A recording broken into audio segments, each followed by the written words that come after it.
and welcome back to the NWA 1983 project. I'm your host, Juan Cena, and with me, as always, is Matt Riley. How you doing tonight, Matt? You know, I don't have the mumps, so I'm okay. Okay. Well, you had the measles. Bacterial meningitis, I don't have any of that stuff. I'm okay. I once had meningitis. It sucked. No, damn. Yeah. I felt like my brain was on fire. Just to do it? Just to do it. You're like, oh, see what happens. So this episode is a large-scale event, closed circuit perhaps. This is World Class Championship Wrestling Star Wars. Probably be the Labor Day Star Wars. Star Wars is always a funny show because they did multiple Star Wars every year since 1981. So it should be a great event. Main event of this show is David Von Erich taking on Harley Race for the NWA World Heavyweight Championship. So that should be a barn burner. So topics that we will cover on this show. We're going to talk about Star Wars, the event. We're going to talk about Nia Jax apparently walking out of the WWE, sick wrestlers all over the place, and TLC. But up first, Star Wars. So Matt, have you ever seen some of these Star Wars events? Oh, with Luke and Han and all that? Yeah, it's really good. Sci-fi. Well, you know that Gary Hart got the idea while watching his son play with the Star Wars action figures, and I guess he sold the box. And he's like, that's an interesting name. Again, it was the early 80s. And who gave a fuck about copyrights back then? Damn right. Yeah, not those guys down in Dallas, tell you that much. Now, the first Star Wars event was... This is before they changed the name to World Class Championship Wrestling. They were big time. I felt there was like a ton of big time wrestling companies throughout the United States. There's one up here in Boston, there is. Yeah. They're all over the place. Again, very, very generic name. It's big time. Theory that if you're ever curious about how good a wrestling show is going to be, more names in the title, the shittier it'll be. So if it's like Super Intergalactic All-Star Wrestling presents Big Time Superstar, like it'll be just shit. It's like North Jersey Wrestling. It'll be fine. It'll be fine. The first wrestling Star Wars. Now this was June 1981. Now, something interesting about this show is that the Reunion Arena in Dallas, Texas. But apparently the records of the show have been lost. Really? And there's only 2 matches that were documented for this show. So the 2 matches that were documented was Kerry Von Erich defeated Ernie Ladd to win the NWA Americans Heavyweight Championship. And then Bruiser Brody versus Great Kabuki in a Texas Death Steel Cage match.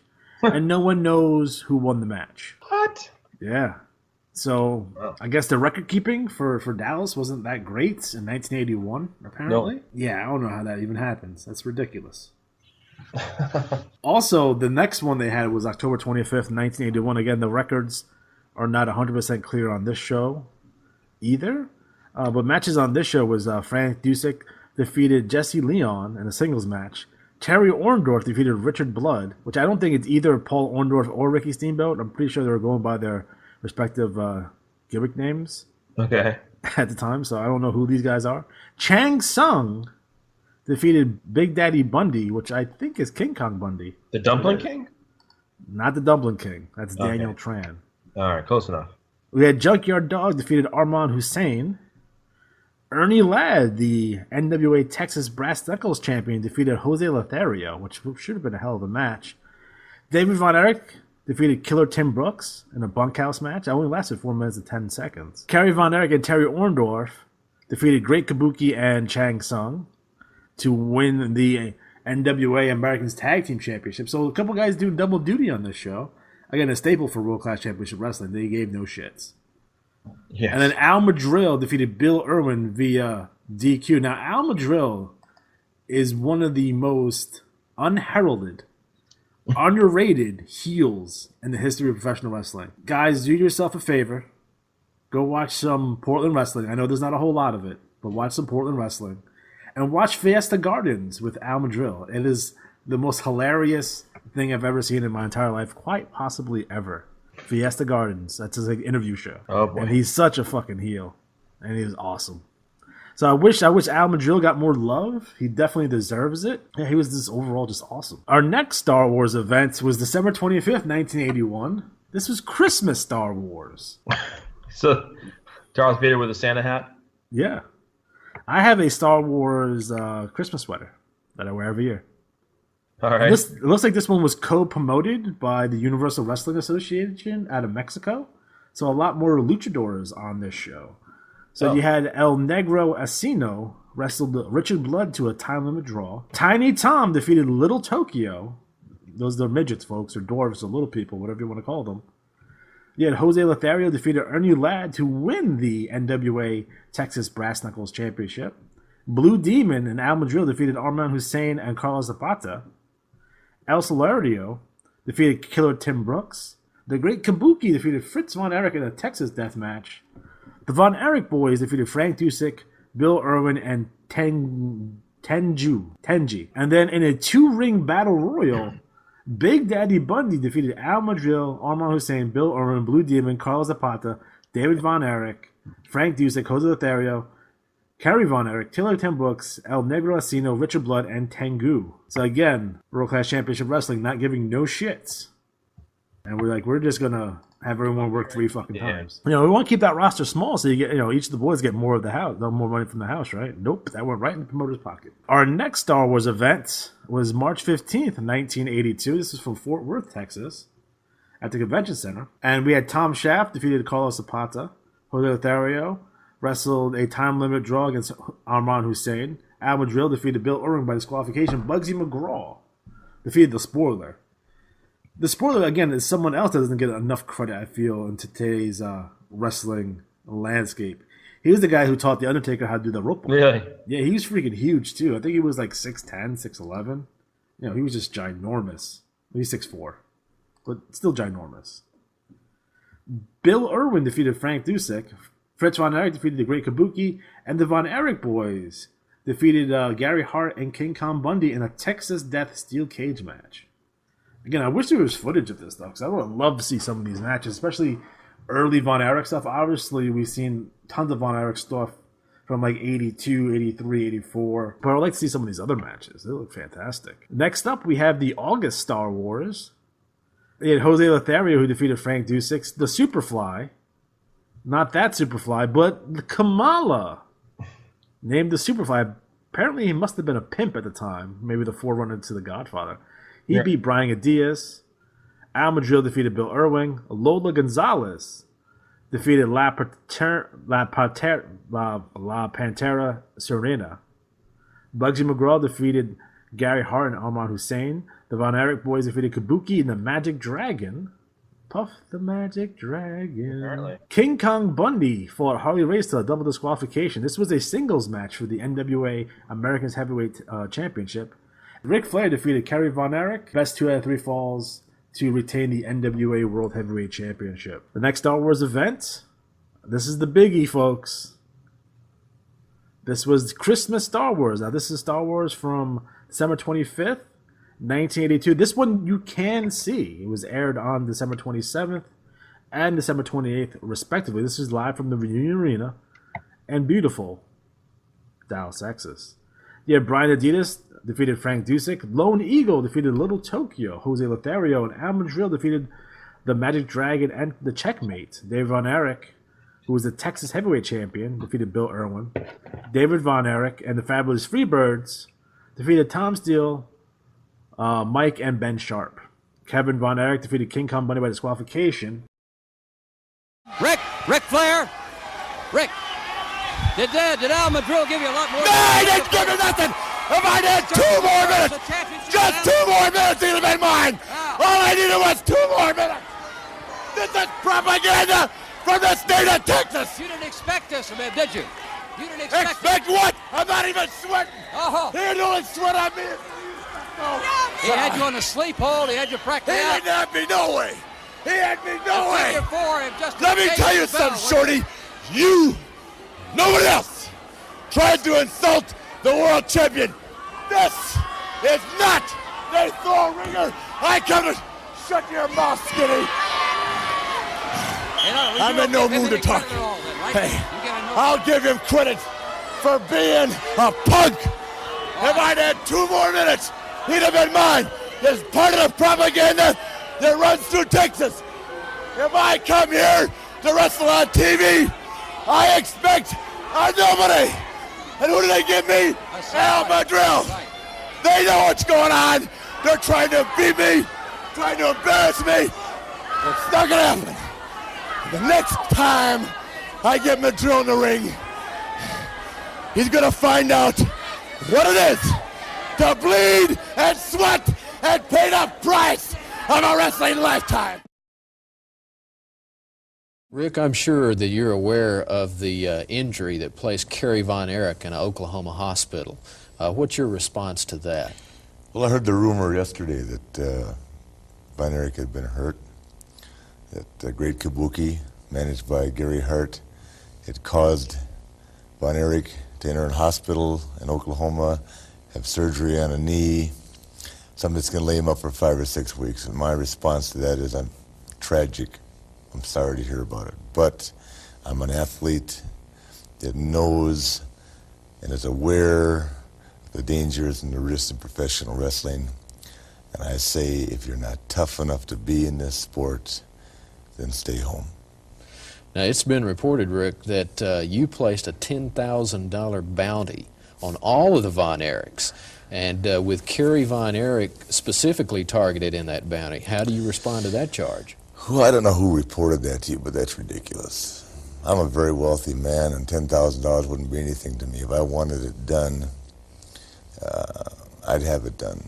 It'd be done tomorrow, but that's a ridiculous charge. I'm a professional wrestler. I'm the world champion. Now, Fritz Von Erich... I don't need to have anybody do my work for me. Okay, but Fritz Von Erich says that he has proof that you paid Gary Hart $10,000 for what happened to Kerry in Oklahoma. Well, Fritz Von Erich's a frustrated man. You see, he'd like to see one of his boys be the world champion. Right now, Kerry is the shining star in the family. He'd like to see Kerry Von Erich defeat me and become the world heavyweight champion. And Fritz, I'm sorry, but that charge of him having proof that I had that done is ridiculous. As you well know, Kerry Von Erich is going to be back in 5 to 6 weeks, and he says that he wants to wrestle you whether you're the champion or not. Will you give Kerry Von Erich a match? Well, I'm the world champion, and rest assured it won't be whether or not I will be the world champion in 5 or 6 weeks. And Kerry Von Erich, as great as the people in Texas may think you are, as great as you may think you are, as great as your father may think you are not in the class of Ric Flair. I'm a legend in my own time. 31 years old, filthy rich, custom made, and the greatest wrestler ever.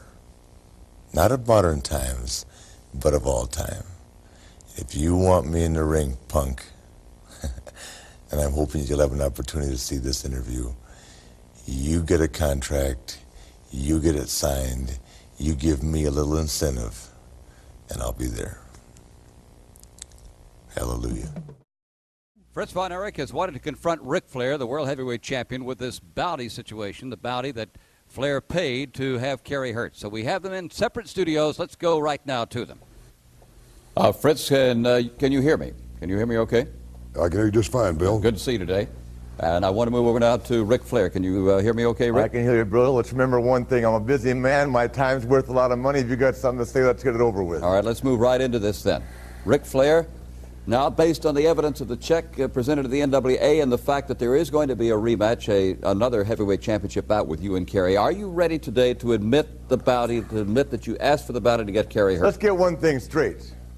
Everybody seems to be drawing the conclusion that I paid Gary Hart a bounty to do something to Fritz Von Erich's boy, Kerry Von Erich, in an attempt to eliminate him from the championship picture. I will never admit to this. I'm the world heavyweight champion. I'm one of the wealthiest athletes alive. I wear the finest clothes, date the most beautiful women, driving the biggest cars, and I'm the toughest piece of work in pro wrestling. And Fritz Von Erich, Southwest Sports, the NWA, nobody else is going to stand here and accuse me of something. Until I admit it, you better believe it didn't happen. Fritz, what's your response to that now? In there somewhere was an answer, but I'm not sure exactly what he said, except he would not admit it. Bill, I've always had trouble responding to morons in the first place. This guy doesn't make any sense at all. He's only defending himself for an action that he knows that took place. There's no question about that. This proof would stand up in any court in the United States, and it certainly did stand up with the National Wrestling Alliance. This man represents the belt of the National Wrestling Alliance, which is the largest wrestling organization in the world, by far the biggest. He is the symbol carrier. This man wears the belt and says, I'm the best in professional wrestling. When my son Kerry should be the world champion right now, there's no question about it. Kerry Von Erich will soon have him back in this ring, and with the stipulations right now that have been added as a result of the proven conspiracy of Ric Flair, should be very shortly the new world heavyweight champion. I tell you what I'm going to do. Put that camera back on me for a minute. And I wish I was in the same studio right now with you, Fritz Von Erich, and could look you right in the eye when you hear what I've got to say. And I tell you what I'm going to do. I'm going to go one step further than anybody here on this television program expected me to do. Assuming that maybe I paid a bounty to get rid of your kid. Obviously, I've had good reason to do anything I wanted to do. You had a lot of nerve. He has a lot of nerve. The whole state of Texas had a lot of nerve calling him the uncrowned world champion because I wouldn't defend my title. Now you've gone as far as to put me, the most gorgeous human being and one of the greatest athletes alive, in a cage match in the reunion. Hold it, you moron. Listen to me. If I was anywhere near you right now, I would be right there getting you by the throat. You would no longer be a contender yourself. Yeah. Because you wouldn't be there. Well, let me tell you something, all 6'7" and 280 pounds of you. You gotta remember one thing. You want the cage match. The NWA wants the cage match. Your kid wants the cage match. And brother, you look me in the face and remember this. You put me in a cage and try to take my life away from me. Someone is gonna get hurt. The only attribute that you have to being world champion is that big, massive tongue.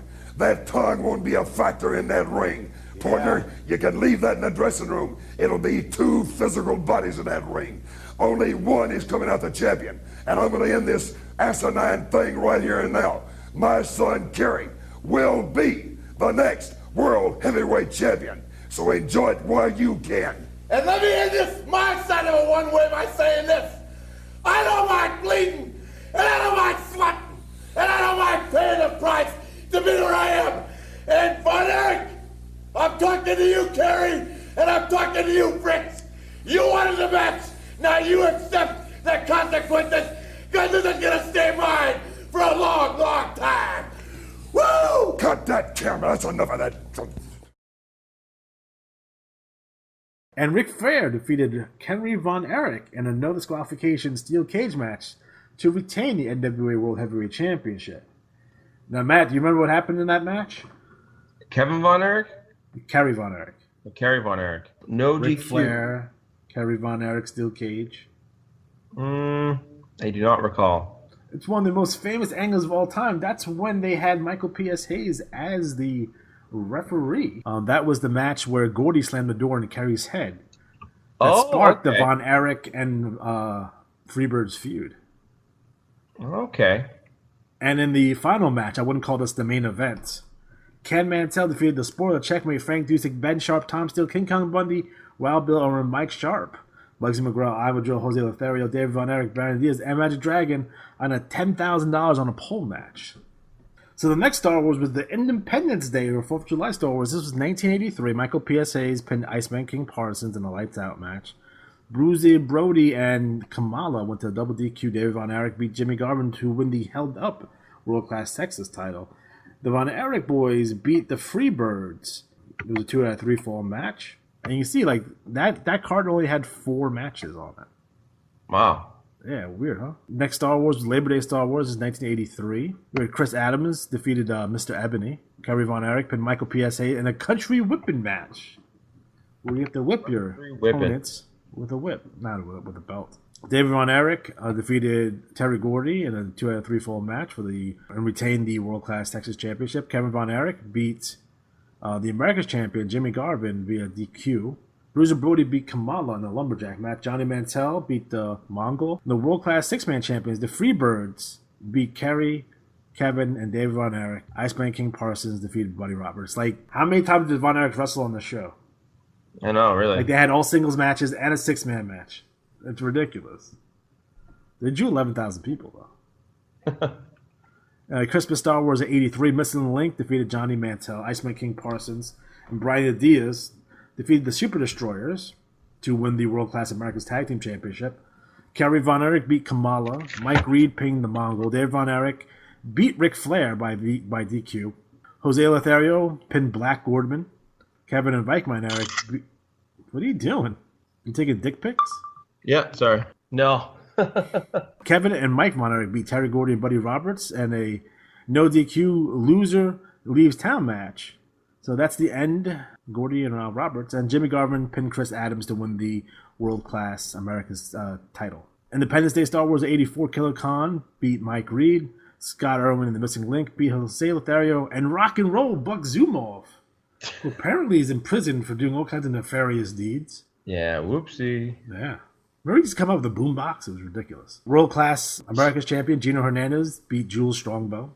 Kelly Kiniski beat Jordan Weingroff. The Freebirds beat the Von Erichs to win the World Class 6-man championship. Iceman King Parsons pinned Bill Irwin to win the American Tag Team title. And Iceman chose Buck Zumhofe as a new partner. Gino Hernandez won a pole battle royal, which sounds like porn. A what? And he won a pole battle royal. That's weird. Chris Adams and Stella Mae French beat Jimmy Garvin and Precious in a loser leaves town steel cage match. So bye-bye, Jimmy Garvin. Labor Day Star Wars at 84. George Weingroff pinned Kelly Kiniski. Chris Adams pinned Jake Roberts to win the TV title. Jules Strongbow and Buck Zumhofe beat Scott and Bill Irwin. Michael P.S. Hayes defeated the Missing Link. Kerry Von Erich beat Bruce Reed, also known as Butch Reed, in an arm wrestling match. Bruce Reed. That's his name. His name is Bruce. I know, but it sounds like a dollar store knockoff. Like one of those indie shows from Boston. Right. Iceman King Parsons and Skip Young beat Coco Beware and Nova Austin. Isn't the PYT Express? Sure is. Gino Hernandez beat Mike Von Erich to win the World Class America's title. Killer Khan beat Terry Gordy in a no DQ spike match. And the Von Erichs beat the Freebirds in a handicap steel cage loser leaves town elimination match to win the World Class tag titles. How many times did the Freebirds lose their leave town matches? Not enough, apparently. They didn't even come back on their masks or anything. Like, they gave no shits. Yeah. Thanksgiving Star Wars is 84. Missing Link pinned Buck Zumhofe. Stella Mae French pinned Nicola Roberts, who is Baby Doll. Yes. Chick Donovan beats Gandor Akbar. Bobby Fulton pinned El Diablo Grande. The Fantastics beat Coco Beware and Nova Austin. Kerry Von Erich and Iceman King Parsons beat Jake Roberts and Kelly Kiniski. Mike Von Erich beat Gino Hernandez via DQ. Terry Gordy beat Killer Khan in a Texas Death Match where Kerry Von Erich was the guest referee. Chris Adams pinned Kevin Von Erich in a no DQ match. Christmas Star Wars of 84. Again, this is when they're starting to really, really draw here. There's 20,000 people at the Reunion Arena. Kelly Kiniski pinned Buck Zumhofe. Rip Oliver defeated Iceman King Parsons. Jose Lothario pinned El Diablo Grande. With words for you about Christmas and the 28th, the Midnight Express has arrived. Jim Cornette. Mark, ever since we've been in Texas, we've been seeing all kinds of Texas cowgirls. You know, the ones more cow than girl. Now I know why they say everything's bigger in Texas. But anyway, we got a big American Tag Team Championship match coming up Christmas night against the Fantastics, and I'm looking forward to it for several reasons. First of all, Christmas night, that's going to be a nice Christmas present. The American Tag Team Championship belts to put in our trophy room. Second of all, we get the opportunity to beat on the Fantastics' heads just like we've done so often and so well in the past. And third, my mother told me last week that if we win those belts and beat the Fantastics, that she's going to give me a large Christmas bonus. And I don't want to say exactly how much it is, but let me tell you this. It's enough to boost the whole economic factors of the entire country about 5 points. I would come out here and flash a lot of money around, but that's so crass. That's tacky. That's what you do in Texas, you know, because you make all your money out of something greasy and grimy. comes out of the ground and raising live hamburger meat. But anyway, the Fantastics. We've seen you two before, Fulton and Rogers, and believe me, you're not going to be anxious for us to see you again, because we're going to beat your brains out, although that wouldn't take much doing, because they are so stupid. If you took their brains and stuck them in a flea's belly, they'd rattle around like a baby in a boxcar. But let me tell you this, and I'm going to tell all the people of Texas in language you can understand. You remember the Alamo, it was in all the newspapers, how a handful of brave Mexicans withstood the charge of thousands of cowardly Texans until a few good men... Until a few good men from Tennessee come down and bailed a whole stinking state. I didn't read that, and I used to teach Texas history. Bailed a whole stinking state out, and here we are. Yeah, are you here to interview or interrupt? Here we are, 3 good men from the South, and we're coming down to bail a whole state out again by getting rid of you Fantastics, running you out of here just like we've run you out of every place where you've ever been, taking the American Tag Team Championship and leaving you laying there bloodied, broken, beaten with all your little friends and all your little female fans crying over you. All you've got to remember is on Christmas night, the Midnight Express are going to be stronger. Just a little longer. We won't say a word. Press talking about Wrestling Star Wars and the title. Mark Lawrence, I'm not going to keep you very long because I know you got to get that jacket back to the dining room table, but you know there's a big Star Wars coming up and everybody's all excited about it. And the reason why I'm excited about it and why these men are excited is because the Fantastics are going to try to come back and take that American Tag Team title that we took from them so easily. And you see, by the way, how does it feel to be standing next to the new American Tag Team champions, Mark? Believe me, you don't know the feeling. Well, I'm sure that I'll find out the feeling because I'm going to be standing next to them for quite some time to come. Fantastics, you know, I don't understand these guys. Week after week, time after time, match after match, we beat their brains out and still they keep coming back. We kick them in the head, they get up. They come crawling to us on their belly, we kick them again, they still get up. We hit them in the face, they still get up. They keep on fighting, they want these belts. And I don't know, you know, anytime I was a younger child, you know, when I wanted something and my mother couldn't buy it for me because it wasn't available for some reason or another, I just decided to get something else. I never wanted to get my brains kicked out for anything. Why would somebody take a beating? Why would somebody keep on fighting for something like that? I mean, they could go on to something else because it's obvious they're never going to beat these men. But let me tell you something, Fantastic. If you do want to keep on getting back up and keep on fighting, no matter how many times we put you down, then what we're going to have to do is put an end to it one way or another. And I tell you what, I think the Star Wars card would be a mighty good place to do it. So you come on and you get all set and you get all ready to go because we're going to give you the fight of your life. We're going to make you scratch and kick and gouge and dig deep down in whatever guts that you might have. And it still ain't going to be good enough. We're going to put an end to this thing once and for all. Star Wars Fort Worth. And I can tell you one more thing, Mark Lawrence. If you don't think we can do it, then you just bet your life on it. We'll be rid of you two around here. The America's Tag Team Champions, the Fantastic, beat the Midnight Express. Kelly Von Erich. Yeah. That was a hell of a match, too, by the way. Go out of your ways to see that if you can. Actually, go out of your way to watch any of the Fantastics Midnight Express matches. Kerry Von Erich beat Ric Flair via DQ. Kevin Von Erich pinned Chris Adams in a lumberjack match. Terry Gordy, Buddy Roberts, and Chick Donovan beat Skandor Akbar, the Missing Link, and Mr. X, and a loser leaves town elimination match. Mike Von Erich and Billy Jack Haynes, beat Gino Hernandez and Jake Roberts. Independent Star Wars 85, Steve Casey pinned Jack Victory. Brian Diaz, Jim Powers went to no contest. The Fantastics beat Rip Oliver and Kelly Kiniski. Iceman King Parsons beat Tim Brooks. Kerry Von Erich beat the One Man Gang. Great Kabuki pinned Chris Adams. Sunshine pinned Jim Cornette, who was blindfolded with one arm tied behind his back. And Chris Adams and Gino Hernandez beat Kevin and Kerry Von Erich. Like, these Von Erichs wrestled fucking... That's going to be the theme of this. The Von Erichs wrestled 95 times on these shows. The Labor Day Star Wars. Kelly Kiniski pinned Jim Powers. TV champion John Tatum beat Steve Casey. Gino Hernandez pinned Brian Diaz. Bruiser Brody beat the One Man Gang. Kevin Von Erich pinned Chris Adams. Mark Lewin pinned Iceman King Parsons. Brian Diaz, Kerry Von Erich, Kevin Von Erich beat the One Man Gang, Mark Lewin, Jack Victory to win the 6-man championship. Thanksgiving Star Wars, the Missing Link and the Grappler beat Dave Peterson and Johnny Mantel. Lance Von Erich pinned Tim Brooks. One Man Gang pinned Gary Hart. One Man Gang double disqualification with Kamala. Brian Diaz pinned Jack Victory. Iceman King Parsons beat Rick Rude. John Tatum beat Scott Casey in the Steel Cage Texas Death Match. And then Gino Hernandez and Chris Adams beat Kevin and Kerry Von Erich in a Steel Cage match to win the Tag Team Championship. Christmas Star Wars at 85, John Mantell beat Tommy Montana. Iceman King Parsons and Brian Diaz beat Kabuki and the Grappler. Tatsumi Fujinami, WWE Hall of Famer, and for some reason is still in WWE video games, which is weird, beat Bob Speedtan. Your friend and mine, Lance Von Erich, the fake Von Erich, beat Rick Rude via DQ. The Freebirds beat Mark Youngblood and Dave Peterson. The Missing Link pinned Jack Victory. Kevin and Kerry Von Erich beat Chris Adams and Gino Hernandez. Scott Casey and Sunshine beat John Tatum and Missy Hyatt.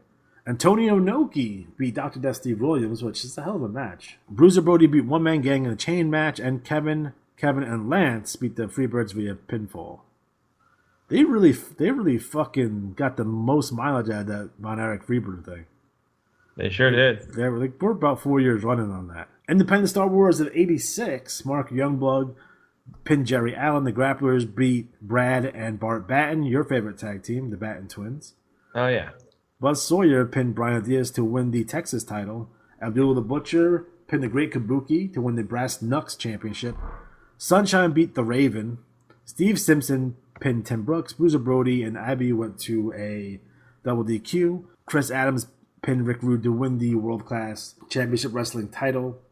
And the six-man championship match, Kevin, Mike, and Lance beat Butch Reed, Buzz Sawyer, and Matt Bourne. Labor Day Star Wars at 86. Kevin Von Erich and Mark Lewin beat Brad and Bart Batten. Buzz Sawyer and Matt Bourne beat Kevin and Mike Von Erich. Chris and Mark Youngblood beat Rick Rude and Joe LeDuc. The Dingo Warrior, your favorite war of all the Warriors, and Sacco beat Tim Brooks and the Grappler. Buzz Sawyer, Matt Bourne beat Kevin Sullivan and Mark Lewin. Fun fact, freshman year Halloween dance in high school, I dressed as the Dingo Warrior. Did the dingo eat your baby? I saw the face paint and was like, I can do that. Had the bandana things on my arms, went to said dance. Yep, that happened. $10 you didn't get laid that night. Oh, more than that. So the whole night hitting on my freshman teacher who was super hot. Nice. And she was like, yeah, not having it. I was like, oh, man. 20 years later, you'd be so sleeping with me. We have Lance Von Erich and Chris Adams who beat the Dingo Warrior and Sacco. Who the fuck was Sacco? Yeah, really. I gotta go by himself? I gotta see who that is. Again, I'm not up to date on my World Class Championship Wrestling from 1986. Buzz Sawyer and Matt Bourne beat Chris and Mark Youngblood. Buzz Sawyer and Matt Bourne beat Lance Von Erich and Chris Adams to win the tag titles. Chris Adams beat Rick Rude via DQ, and Abdullah the Butcher beat Bruiser Brody via DQ. Thanksgiving of 86, Scott Casey pinned Tim Brooks. Crusher Yurkoff drew Steve Simpson. Dingo Warrior beat Master G. Mike Von Erich beat Brian Diaz. Abdullah the Butcher beat Tony Atlas. Kevin Von Erich beat Black Bart. Lance and Mike Von Erich beat Brian Diaz and Matt Bourne. Kevin Von Erich over Al Madrill in the Lights Out match. And Fritz Von Erich beat Abdullah the Butcher in a submission match via DQ. How do you DQ submission match? It's weird. It's Texas. They were always screwed up. Yeah. Bless their hearts. Christmas, Star Wars 86. Mark Youngblood beat Tim Brooks. Steve Simpson. I like Steve Simpson, by the way. I thought he was underrated. Pinned the Grappler. Lance Von Erich beat Master G. Dingo Warrior in a double DQ with Bob Bradley. Kenny Devine pins the Lock. Tony Atlas pinned Matt Bourne. Scott Casey beat Black Bart in a loser rides a mule match. All right. Yeah, it's Texas. Kevin and Mike Von Erich beats Brian Diaz and Al Madrill via DQ. And Abby beat Bruiser Brody in a loser leaves town steel cage match. Oh, nice. Star Wars of 87. This is Labor Day Star Wars 87. Spoiler beat Tony Falk in a whipping match. Vince Apollo beat Vic Steamboat. Not Rick Steamboat, but Vic Steamboat. Oh, Vic Steamboat. Yeah. Now we're starting to scrape the bottom of the barrel, folks. Tim Brooks beat Al Madrill, the Spoiler, and Matt Bourne beat Ted Arcidi and Percy Pringle in a tug-of-war. Ted Arcidi beat Matt Bourne. Steve and Sean Simpson beat Eric Embry, Frankie Lancaster, to win the World Class Tag Team titles. Eric Embry is another guy that's super underrated. No one ever talks about him anymore. Well, does he walk around naked in the locker room? Well, that was only rumor and innuendo. It was in Foley's book. Mick Foley's not. That's probably true. Well, did Mick mention that if he was packing heat in his drawers or not? I don't remember that part of the book. Like, was he like a Robert Fuller or a Virgil? Wow, they're supposed to be packing heat? Yeah. Like, past their kneecaps. Jesus. Yeah. We had the Brass Knuckles champion Tony Atlas, who defeated Brian Diaz. And Al Perez beat Kevin Von Erich via countout. Thanksgiving Star Wars 87, Tim Brooks beat Vic Steamboats. Kerry Von Erich pinned The Thing from the Fantastic Four. Frankie Lancaster beat Al Madrid. The Spoiler beat Tony Falk. Chris Adams and Matt Bourne beat Iron Sheik and The Thing via DQ. Sean Simpson beat Eric Embry to win the Light Heavyweight Championship. Kevin Von Erich beat Al Perez in the Texas Death Match. Kerry Von Erich beat Brian Diaz. And then Kerry Von Erich went on to beat Al Perez as well. Christmas Star Wars at 87. This is the last one. The Missing Link beat Vince Apollo. The Real Thin, Rick Morrigan, beat Jason Sterling. Brian Diaz beat Bill Irwin. The Fantastics defeated Jack Victory and John Tatum. Kerry Von Erich won a 24-man pole battle royal. Texas champion Matt Bourne defeated the Iron Sheik. Jeff Reyes beat Tony Hawk. Eric Embry beat Sean Simpson in a steel cage match to win the Light Heavyweight Championship. Kevin Von Erich, Chris Adams, and Steve Simpson beat Terry Gordy, Buddy Roberts, and Iceman Parsons in the steel cage match to win the vacant 6-man championship. And Al Perez beat Kerry Von Erich. And this is another famous match, folks. This is the one where Fritz had the heart attack before the match. My God. There was a work, though, and everyone was pissed. So the Reunion Arena went from drawing like around 15,000 people to December of 87 drawing 2,600 people. So that's how far down. How many? It went from 15,000 to 2,600. Yikes. Yeah. That's what happens when you have Al Perez on top. What's wrong with Al Perez? Al Perez once refused the job to Ric Flair because it was his hometown. I walked out of WCW like in 1989. And he was like, he's the same problem as Shawn Michaels and Hacksaw Jim Duggan. So bless those guys. A little bit of the drugs? No, more of the cross-eyedness. Oh, jeez. Yeah. There's like, there's like stuff you can do now to fix those problems. Oh, really? I didn't know that. Yeah. There's magnets or something. I don't know. So I think, if we look at the Star Wars spectaculars in a nutshell, I think a couple of things really do stand out. Number one, they did have quite a bit of really great, memorable matches there. Lots of Von Erichs working lots of matches. Yes. Like, they would break them apart. Like, they would have, 3 singles matches and then a 6-man at the end of the night. So, the Von Erichs and 4 matches. And if they had a battle royal, they're in that too. So those, for me, those would stand out the most. Also, you get to see early Ultimate Warrior there, which is always nice to see. Missy Hyatt, Midnight Express. Like, their Dallas run is not really well known. Everyone talks about Mid-South and Crockett's, but in between, they did go to Dallas for a little bit and was tired of being paid like crap, so they left that, went to Crockett instead. What are your overall thoughts on World Class Championship Wrestling Star Wars? Oh, it's like you said, it's pretty evident in the attendance how the quality went down. But again, if you run the same feud over and over and over and over, your people are going to get sick of it eventually. Yeah, I know that Von Erich's Freebird feud was hot, but they ran that shit for fucking ever. Yeah. Like, we're just going to keep on running it. Right into the ground. I like that they had a lot of good feuds, though, while they did. I mean, they do a lot with what they had. So they had Von Erich versus Gino and Chris Adams, which is another great feud. You saw a lot of early King Kong Bundy there. I'm always a big fan of Iceman Kings Parsons, and I think he could have done more if he got to a national promotion. I think he would have been fucking fantastic. Yeah. That Fritz heart attack angle, man, that kind of sealed the deal for World Class, because by that time you had a bunch of the Von Erichs die, you had Gino Hernandez die, and they kind of do that as an angle, a heart attack. Yeah. No, it's in poor taste. Yeah, not the best maneuver. No. You got to see early Eric Embry too, which is always nice to see. Steve Austin always puts over Eric Embry every chance he gets too. Does he? Yeah, he loves Eric Embry. Looks like in '85, looks like they had some sort of relationship with New Japan, with that Tatsumi Fujinami on the show. They had Tony Inoki. Okay.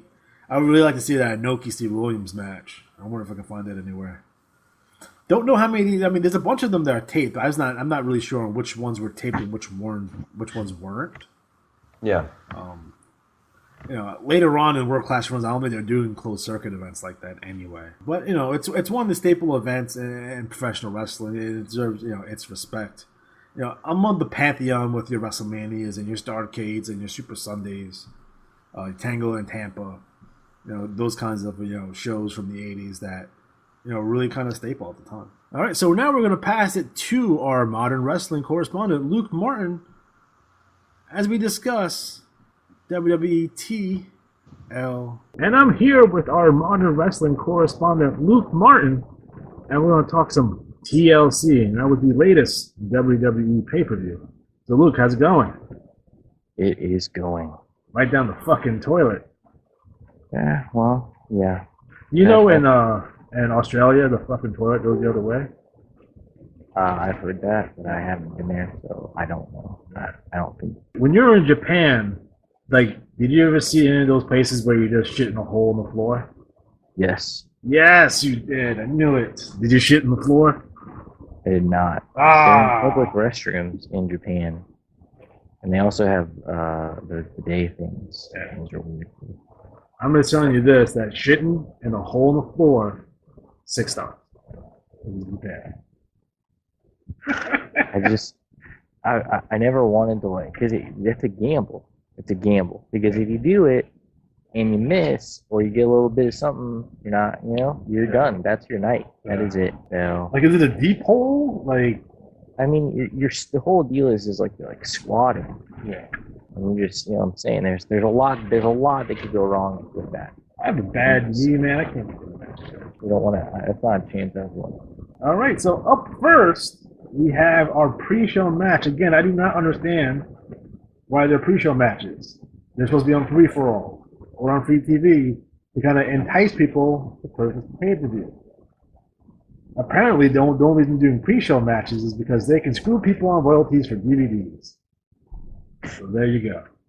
We had Sasha Banks who defeated Alicia Fox by submission, 11 minutes in a singles match. So Luke, what are your thoughts on Sasha Banks versus Alicia Fox? I didn't watch the pre-show, but I heard that happened right now, just for me. Evidently, that has something to do with why Nia Jax was leaving.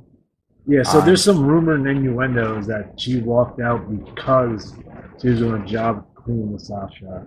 Again, don't know how accurate that is. If I was Nia, I probably would have walked out too. She should be a Brock Lesnar, Undertaker, Kane, early Kane, I guess, being preface that, where she's not getting beat clean, or if she's getting beat clean, it's like an event. I don't know what I get that Sasha Banks is a good worker, but she's kind of aimless right now. She doesn't really have anywhere to go, but the whole way the women division is you have Alexa Bliss, but I mean, they already did that. It's very confusing about the way that they're booking these, trying to do these feuds, and there's a lot of stuff. I mean, I could understand her being frustrated, period, because she's not really getting booked big. Yeah. And it takes a lot of imagination to imagine Sasha Banks cleanly beating Nia Jax. She might be able to out wrestle her, but not. Yeah, I don't get that, but I could understand that. And again, I don't know why they have a pre-show match. Who cares? Why did you put? That's a match that goes to fill in time during a SmackDown. It shouldn't have been on the card. And did you know that Alicia Fox has been on the roster for 11 years? I did not. Yeah. Well, good for her. Get that money. Well, that's good for her. Yeah, so. Up next, to open the show, we had Asuka, who defeated Emma by submission in a single match in 9 minutes and 25 seconds. So what are your thoughts on Asuka's debut? It was good. I mean, Asuka's good. Asuka's great. She didn't make a debut. I was actually kind of surprised with Emma. I think this match probably did more for Emma than it did for Asuka. Emma was pretty ruthless. She did some good chain wrestling. There was a lot. She took everything that Asuka gave her. Emma's a surprisingly good hand when it comes to legitimately putting people over. Yeah. I think they gave her a little bit too much for Asuka. I mean, if I was them, I think I would have have someone come in that's never been defeated in the neck and then kind of give them a match like they had. I think they gave Emma a little too much time, and maybe, she almost got more from the match than Asuka did. I'm glad that it went the distance, but at the same time, what are you trying to do? She's undefeated. We already know she's great. So I don't know. The match just seemed to me like it did far more for Emma than it did for Asuka. That debuting Asuka at the TLC. Now, if they're gonna do something with Emma from this, then it's great. But if you're gonna keep her off TV for another fucking 6 weeks, then it's pointless. Right. Yeah. I think an Asuka reveal is Survivor Series coming up. Have her debut at Survivor Series. Yeah. I don't as well. I don't know. I mean, I get it. They're trying. They could have had it come out of a giant egg too. With sweets. I think that's been done before. No, that was me having a match. Yeah, but no. Overall, it was as far as the match goes, really good match. Really good match between the two. I was surprised with Emma, but maybe not necessarily smart from a storyline perspective. But at least they gave him a good match, and it wasn't. And there was some good ring psychology to it. Because you can do some fun stuff. Say there's a scenario where from here on out, Asuka is knocking people out in like 2 minutes. Right. Emma's always that thorn in her side that always gives her stiff competition. If they work that into a story, then that's fine. But yeah, I probably would have taken her out. Yeah. Well, let's be real here. They're not going to do that. No, not at all. Up next, we have Cedric Alexander and Rich Swann, who defeated Gentleman Jack Gallagher and Ryan Kenrick. The tag team match that lasted all of 8 minutes. Luke, what are your thoughts on this match? It's just, it basically, I swear to God, I've seen that match 1,000 times. Like, I don't, the 205 Live was never really a good idea.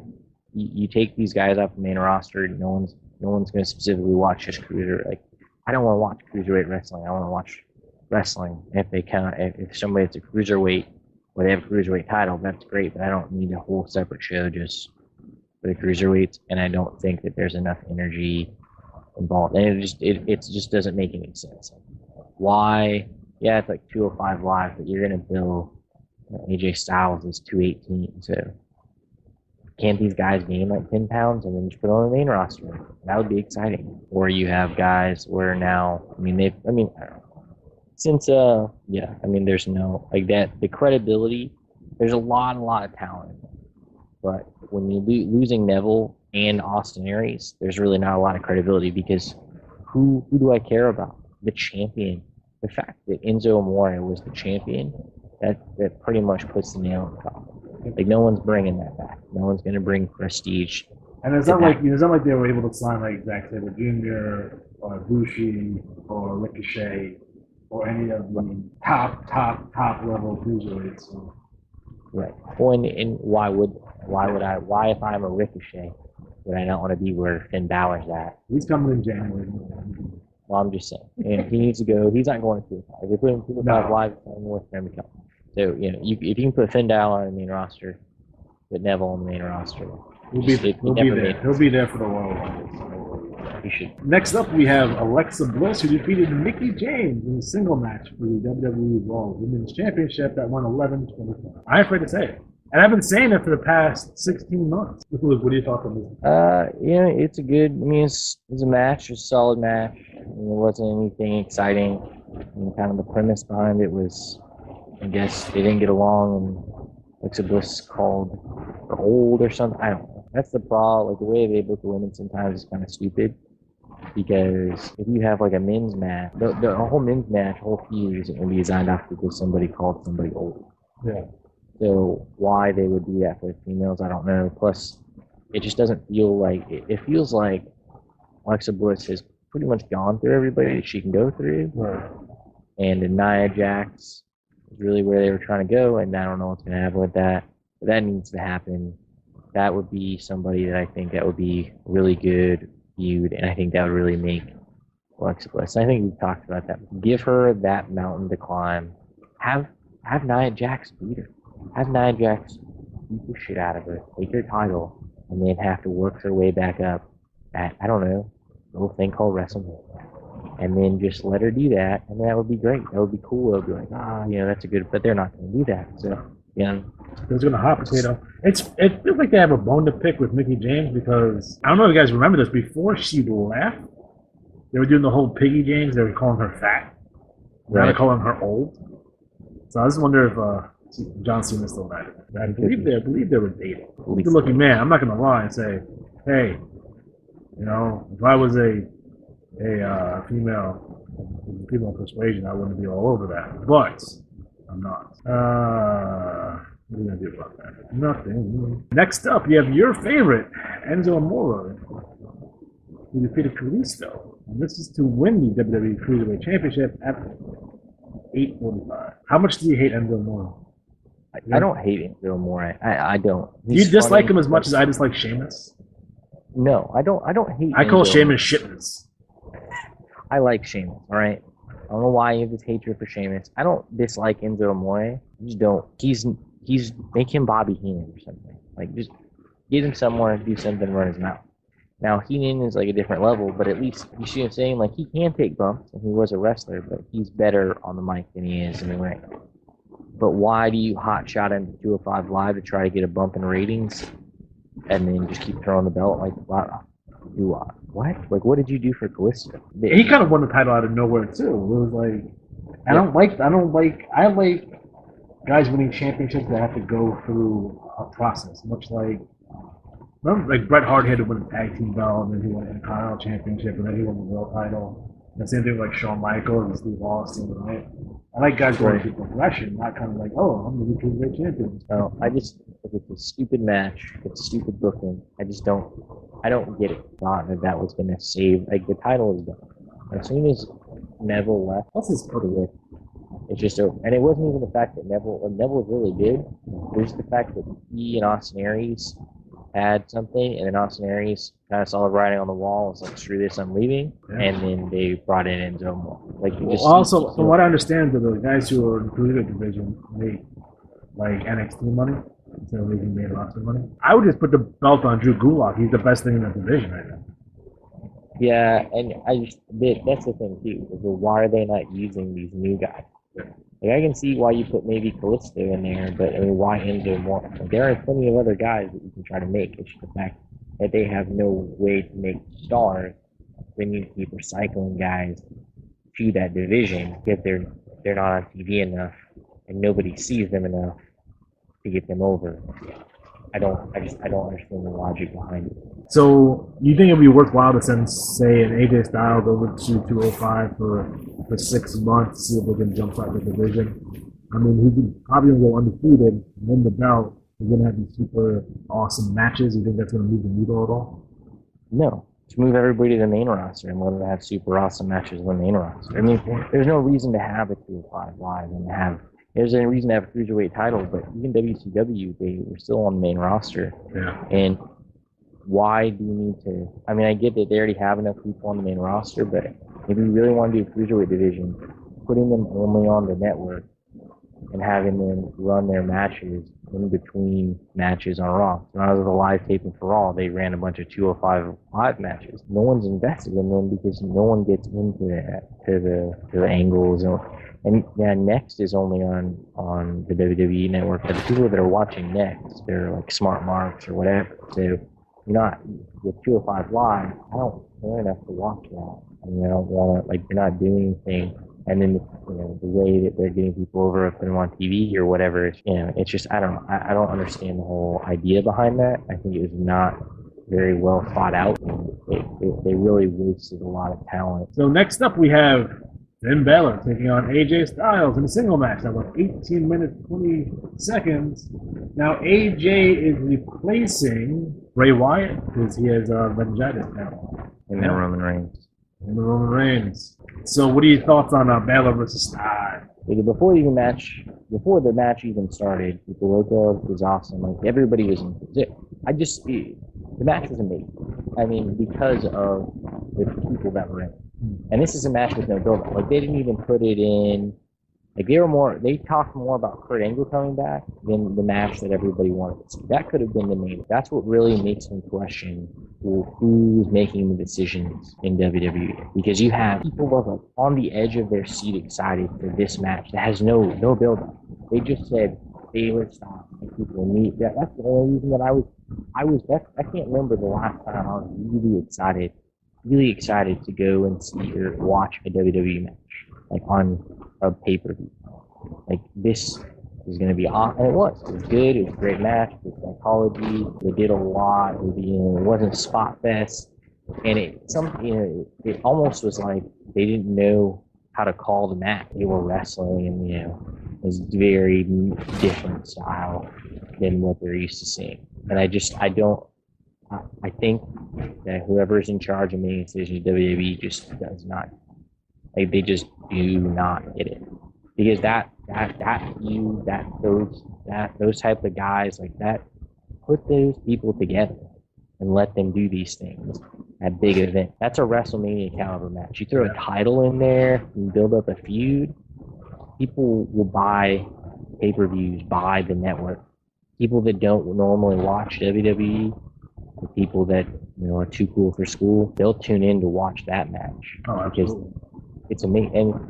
And it's not so amazing. Like it's not the best match I've ever seen. It's not gonna change the way of the wrestling world forever or whatever. But it's just the fact that it's such a high quality match that you're just not typical. It's just not typical WWE, which is sad to say because that. And so it was a really good match. I really enjoyed it. They could have just fought for 30 minutes. I mean, honestly, it was good.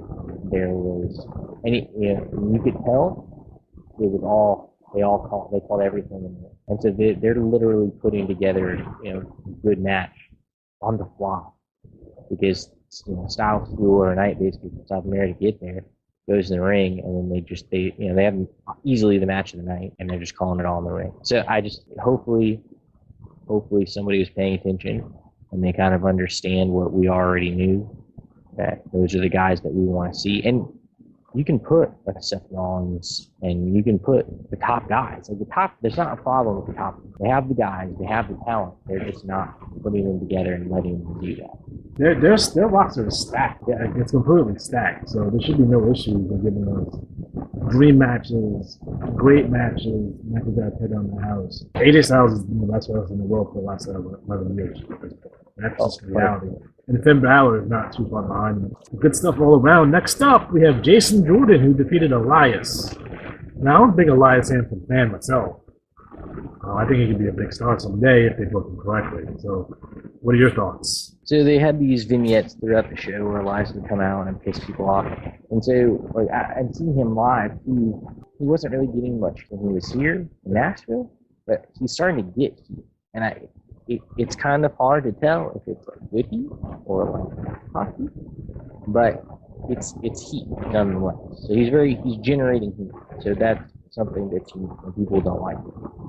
The thing is that they're not translating that into his matches. So people want to see him get beat up, but he's not really to the point where he's an effective heel in the ring.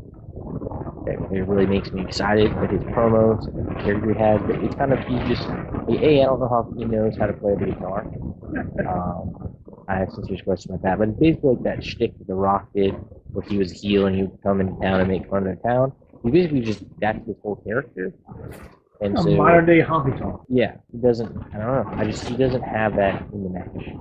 Like it's hard for him to Should be doing more back scratches, perhaps. Maybe more choking. Maybe double axe angles too. That's always a good one. But I don't know. That match, I don't know. Jason Jordan. Can you get more bland than him? Is that possible? He looks like the default creative wrestler that they have in WWE 2k16. Like, he looks like if you selected a character and just let it go, that would be Jason. I mean, I don't know why they did that to him, but whatever. Next up, we have The Shield with Kurt Angle. And they defeated The Miz, Cesaro, Sheamus, Braun Strowman, and Kane in a 5-on-3 tables, ladders, and chairs match. Now, this went 35-25. I don't know. For me, every time Kurt Angle takes a bump, I'm scared. Yeah. It makes it kind of difficult to enjoy his matches. I even felt that way when he was in TNA. I'm like, oh, he's gonna drop that in the ring because he does have a broken neck and had a broken neck for 21 years at this point, and he's taking crazy bumps and he's taking shit. So I'm always concerned about him. Plus, he hasn't been in the ring in quite a while at this point and is a little rusty. So curious about the Shield beating up 5 guys. This is like some Power of Doom shit. Like when Macho Man and Hulk Hogan beat up the entire Dungeon of Doom that had like 11 guys. Yeah, this is the only time I've ever watched a match and been like, you know who would make this match better? Roman Reigns. You think so? So, 100%. Like, the Shield, that was why Roman was so, he's a huge part of the Shield. And the Shield makes him look great. Because you have Dean and you have Seth. So Seth's kind of like the high flyer, like the fast guy. Dean's more like a little bit of a brawler, that kind of thing. And then Roman is just a beast, right? I think that was really lacking in this match. I think that it was because Roman was gone, it really limited some of the spots that they could do. You know, granted, they did most of the Shield spots or whatever. It just felt like a train wreck a lot of the time. And it was just, there's so much going on, and there's too many guys out there in just a free-for-all format that it was, because it was 5 against 3, it was really confusing. And then the Shield was like beating the shit out of everybody's chair. It wasn't a bad match. You think it was too long? Yeah, way too long. It seriously got to the point where I was confused about what was going on. So at a certain point, Kane turns on Braun Strowman, whatever reason, because they have a disagreement, and they had a trash can or a trash truck on. They were gonna throw the Shield in there, but then they threw Braun in there. Why? And then why did they save Kane over Braun? Like, why wouldn't they just let Braun throw Kane in the trash and then take out the Shield? I'd rather have Braun than I would have Kane. So I don't know if that was like a face turn for Braun Strowman. So that was kind of hard to figure out because he ended up fighting his own team, and there was just a lot going on in that match that I wasn't really clear on. I just don't know what happened. I just think that match really needed Roman Reigns to really tell the story they wanted to tell. Right. And having Kurt Angle go in there and do his little spots was cool, but it was just like, meh. Like, this is really kind of just a spot filler. This doesn't really do anything for the scenario, the story, or the feuds that they had in the match. It was just kind of there. There wasn't a lot of like, it really lacked something not having Roman there. I think that, I don't think it was anybody's fault. I think they made the best out of a bad situation. Oh, 100%. But Braun Strowman is fucking amazing. I don't know. That he has probably made the most improvement of anybody in the shortest amount of time, especially for like a big dude. Yeah. That I think that I've seen in a long, long time. I mean, when he was in the Wyatt family, he was pretty green and shitty, but you wouldn't know that now. And he hasn't even been on. He's been in the Royal roster 2 or 3 years, and he works good. He looks like a legitimate threat. And he works strong. He is strong, and he seems to, I don't know. It's almost like he gets the psychology of the matches too, which is, he just doesn't lumber around and do dumb big shit. Like, he seems to have and he's surprisingly athletic for his size. So I don't know what they did with him, but it obviously worked. He looks like the big guy from Bloodsport. He looks like what? The big guy from Bloodsport. Ray Jackson. Yeah. That should be his gear, by the way. He should just have like the Harley Davidson t-shirt that's cut off and like gray pants. I hate his gear now. Yeah. I don't know. I like it. I don't know why they brought Kane in there. I guess because Kane, I just feel bad for like Glenn Jacobs because they beat the shit out of him in chairs. He's getting pretty old. They're taking chair shots at this point. But I guess they're gonna make like a Braun Strowman Kane feud, which is fine. You know, giant versus giant, which is good. Right, and hopefully what will happen is Braun Strowman will retire Kane. Like Kane's doing the job over, which I think is. So you have like Roman who retires Undertaker, and like Braun who retires. Yeah, and I think that would be neat. I think that would be cool. I would like to see that, and I think that would be a good way for Kane to fill out. Because I can see, that you can't have anybody take out Kane. So I think that, and I think that it's good. I think that's Glenn Jacobs would do because he's been nothing but loyal. So I mean, they make him a fucking dentist. And fake Diesel. And fake. I don't know what. I think fake Diesel. Yeah. Or because the real Diesel was clearly in WCW. So I don't really know. That's a whole different story. But yeah, overall the pay-per-view was pretty good. I think they've had 2 decent pay-per-views. I think that has a lot to do with they had a match on each of the shows that was really good. I think that tag team, the Cesaro Sheamus and Seth Rollins and the Ambrose match was really good.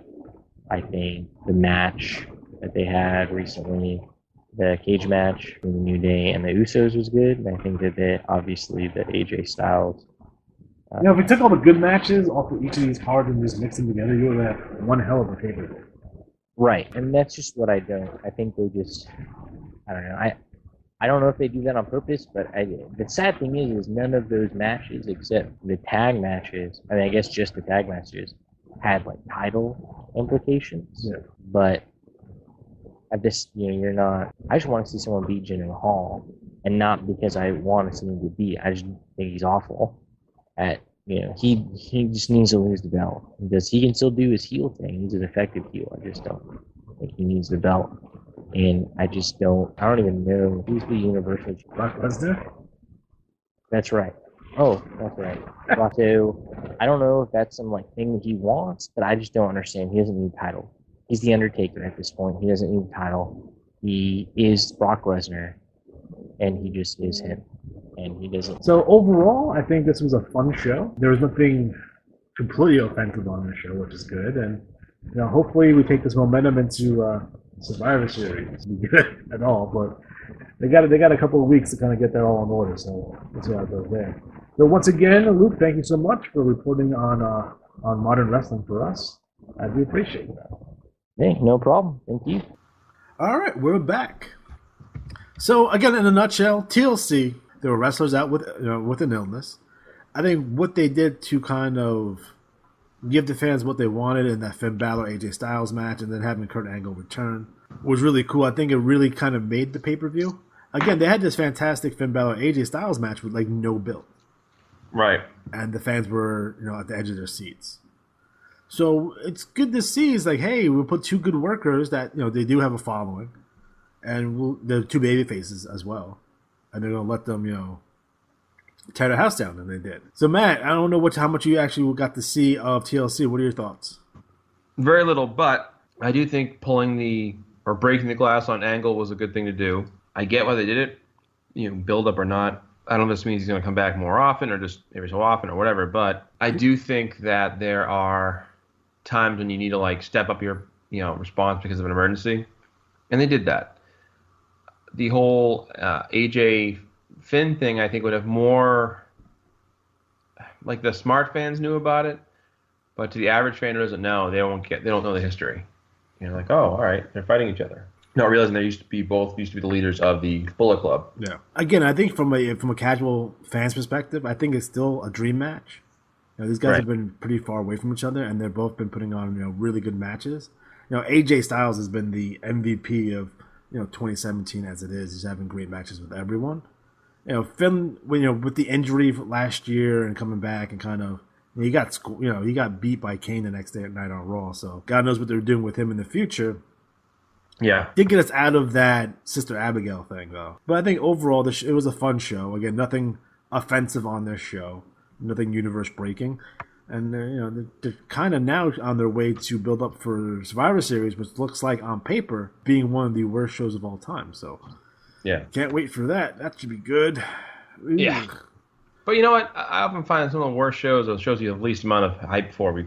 What was a show a while back that was like the same way? It was like, oh, it ended up being a pretty good show. Maybe Roadblock, maybe. Maybe it's one of them. It was like didn't expect much, but Survivor Series to me is one of the shows that is fun to build around. Now it used to be the old classic, 5-on-5, etc. type thing. After the whole, I don't know what the hell they were thinking, SmackDown invading Raw and beating everything down, rigmarole. I don't know what that was supposed to be about. A lot of people like that. I'm not necessarily a big fan of that. Now, it would have been different if you would have had, like, your 5 top heels from SmackDown go over to Raw and start some shit. Yeah. Instead of having your entire... Like, are you setting up SmackDown to be heels? I don't understand. It kind of loses the dynamic there. Yep. And they never do this. But if they put, like, 2 guys together that normally don't like each other, like, let's say like they put Dolph and Bobby together, and Bobby Roode, and let's say they win their team challenge, like they're the survivors, and they're like, you know what? I don't like you either, but we're good together. And that starts a team, like... Well, they kind of just did that with Cesaro and Sheamus. Right. Except they were kind of being dicks to him at first, and it was kind of like they were just pissing away. They didn't realize they were like, well, we're going to take it and run, whatever. I do think that, when you expect the least, something good can happen. I almost wonder, like, if the whole, like, having Baylor lose to Kane is one of those, like, we're going to have the demon verse the demon, Well, it's possible. I mean, they can go, Braun Strowman versus Kane. It could be a scenario where Braun Strowman retires Kane, much like the Roman Reigns retired The Undertaker. Yeah. That's probably the best way to go. But I don't know anyone in the world that's looking forward to that Jinder Mahal Brock Lesnar match. I was trying to think of. I watched the promo that Heyman gave, which was excellent. Of course. But it reminded me somewhat of the John Cena promos. The only difference being John Cena used to bury guys that were trying to be elevated. Yeah. This is the guy who's a champion. Now, in fairness to the burying part, is that this is a guy in Jinder Mahal who was nobody for the most part up until he won the title. He's challenging Brock. Most people, you have the scapegoat champion. You're going after the guy who's like a legit violent threat. I hope what happens, if they really want to make it entertaining, is have Jinder surprise us. Not winning, but just lasting and having it be a better match than expected. I'm not saying you have to have a, Holly Race, Bob Backlund double count out, but you're probably going to get a double count out. I mean, there's no titles on the line, so we can see someone go over here. Yeah. So, which is probably a smart move because everyone's like, eh. Right. That being said, I would doubt that they have Jinder go over on this. Oh yeah. Unless it was, I was thinking this the other day is, do you think Vince doesn't get fan or the IWC outrage as necessarily bad, but sees it as we're getting attention? No, because I don't think there's IWC outrage on one hand, but casuals are apathetic, right, with him. So it's like you're not winning on any fronts with him right now. Now, are you getting some more views out of India? Yeah, you're getting some more views out of India. That's great, but he's going into India as a babyface, where on your TV he's been a heel. So he's going into India as a babyface, and he's going to be wrestling Kevin Owens. I'll tell you what they could do. And as I say this, by the way, they're showing a preview of the Ric Flair 30 for 30 on ESPN. What they could do, which, by the way, is coming up on November 7th, what they could do to build up Jinder, and this is rarely done anymore, or a long time, is have him take a beating. Yeah. But he doesn't quit. And, like, have it be the old, like, begrudging respect, like, stood in there, you took the fight, like, have him shake his hand afterwards, like, you earned my respect. If he puts in a good match, but I think Jinder's in a tough spot. I mean, what wrestler's not going to say yes to getting a championship, Yeah, I mean, it's not his fault. And I think that racial promo threw people the wrong way. You know, I mean, it's funny because people will say to me all the time, like, well, I think racial relations in this country are better, blah, blah. And then you see stuff like that where it's like people get outraged. Like, no, people get pissed about, you can't just do shit like this, you know? And my hope is and that wrestling is still in that weird kind of thing where they know it's a work, they know it's scripted, but they still take what these guys say as them saying it. Right. It's so bizarre. Yeah. You can't have it both ways. I mean, that's the thing too. Like a lot of these guys, it'd be one thing if they said, and this is one of my major arguments with wrestling. And when I was helping the guys train early in the year, I just tell them all the time, look, the idea is the more you know your character, the better you're going to be overall. Because I don't care what I told you. If I told you to go out there and tell everyone how you can win the title, or how you're going to go down to the supermarket and what your list is going to be and why you're getting everything, you could do it in character and stay in character and be believable. When you give guys scripts that they don't really have a feeling for, you can see it. Yeah. You know, it's a stoic presentation. And I love this whole thing like, well, they're going through training, they're being taught. No, they're not. No, they're not. I can see simple, basic acting errors they're making almost every time, a lot of these guys. Whether it's just the delivery or their stance, how they're talking. What they need to do is bring back the old mouthpiece spokesperson and not the person who goes, wow, joining me now is this, and let them just talk. No, it's like, well, you know what, Balor, you had a tough match tonight. You lost to Kane. How is this going to affect your future going forward? You just had a huge win last night. What does this do to your momentum? Shift it. Put it on him. Let him respond. Let him be a human being. Instead of, I'm going to do what I have to do. What? You know, like really go for it. Yeah, I just want to hear some money promos. Like they just bat off shenanigans. You end up, what happens most of the time is you end up tuning it out. Well, you know, a good example is Baron Corbin.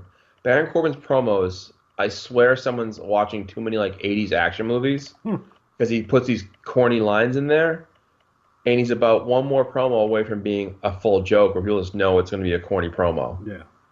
Like, it's the old-fashioned... He actually had a line way back when he was, like, maybe 6-7 months ago when he first kind of came over, and he was pissed about someone because he was like, well, I want to get paid more. That's why I'm going to beat your ass. You're attaching that idea that, well, the winner's purse takes home more money. They could make it so easily and just say, you know, I know you're going to make a lot of money on shirts because that's why I won't feel bad when I put you out of action. You know, like say something like that and then do something substantial.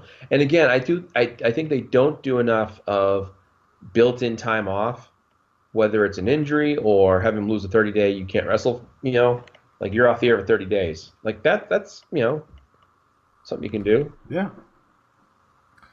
Now, the reason why this card was so interesting is because apparently there's a few wrestlers on the roster, some of them confirmed, some of them not.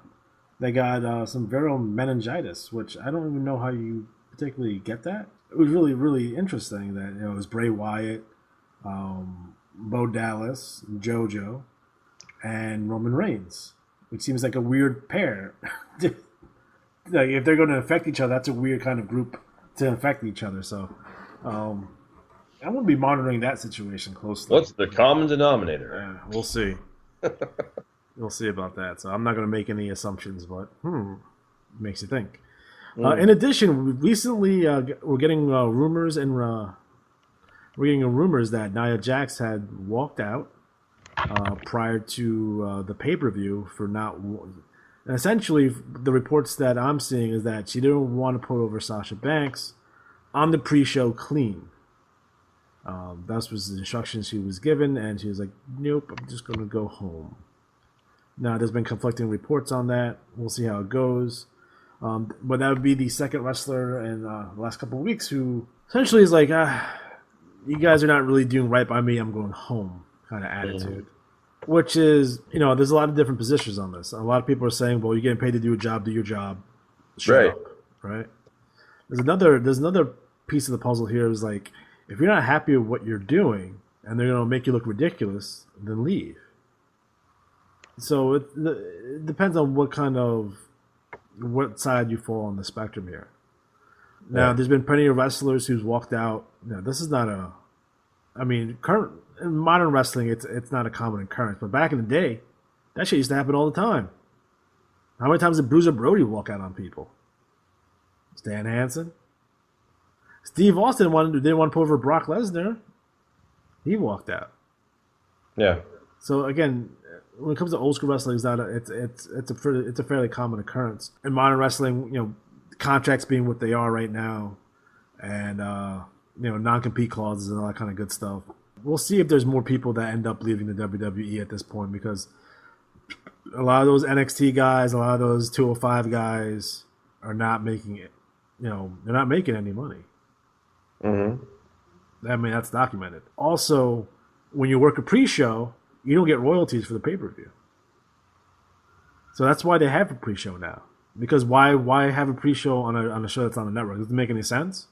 Mm-hmm. Pre-shows back in the day were, you put it on free TV, or it was on right before you bought the pay-per-view, they would show a match. They entice you to buy the pay-per-view. But where are they showing these pre-show matches? Right. Basically, what they're doing is it's an opening match that the participants are getting screwed out of a full payday at them. Yeah. So let's watch that situation closely. We'll see if any more wrestlers decide to leave the WWE. In terms of Nia Jax, I doubt she'll go to TNA. She may do some indies. She could do well in Japan, especially in the women's federations over there in Japan. Or she can go back to modeling. She has a couple of different options. I don't think she's really hurting for money like that. So, yeah, maybe she'll get some acting gigs with The Rock. Who knows? Well, I think you got to realize too, when you see these guys injured, like we've had last 2 years, really, some of the injuries we've seen, people kind of know it's only a matter of time. They get up before it gets them, Yeah. And if you're in a scenario where you're not happy with your direction, you're not happy with the push or the money that you're making, we all have jobs, and some of us have to stay with jobs that we're unhappy with because of the financial reasons. But I think if most of us had a choice and we were happy at our job, we would leave it. Those are the scenarios, those are the situations that we find ourselves in right now. So if this is it for Nia Jax, I do wish her well, and I hope, she'll hit up conventions and stuff. I mean, she'll make money there too. So, yeah, she's, anyone coming off that WWE TV is going to make money. So it's going to be, your Nevilles, your Austin Aries, your Nia Jax, and whoever else is coming. Look how well Cody Rhodes has done. Now, he may be the exception, not the rule, but maybe the rules have changed. So let's be on the lookout for that. She could Ring of Honor.